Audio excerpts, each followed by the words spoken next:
Pozdrav svima.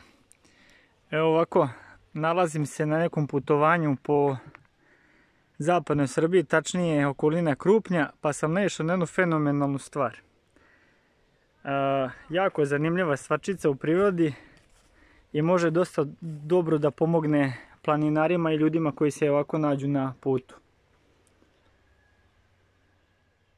O čemu se radi? Radi se znači o jednom gore panelu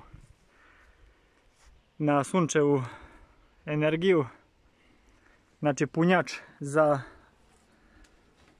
mobilne telefone ili recimo lampe. USB ulaz, znači priključak, tako da možete dopuniti, tako da može se dopuni mobilni telefon. Jako je zanimljiva stvar i lepo je vidjeti ovako nešto. To bi bilo to, ukratko sam samo želeo da vam prikažem.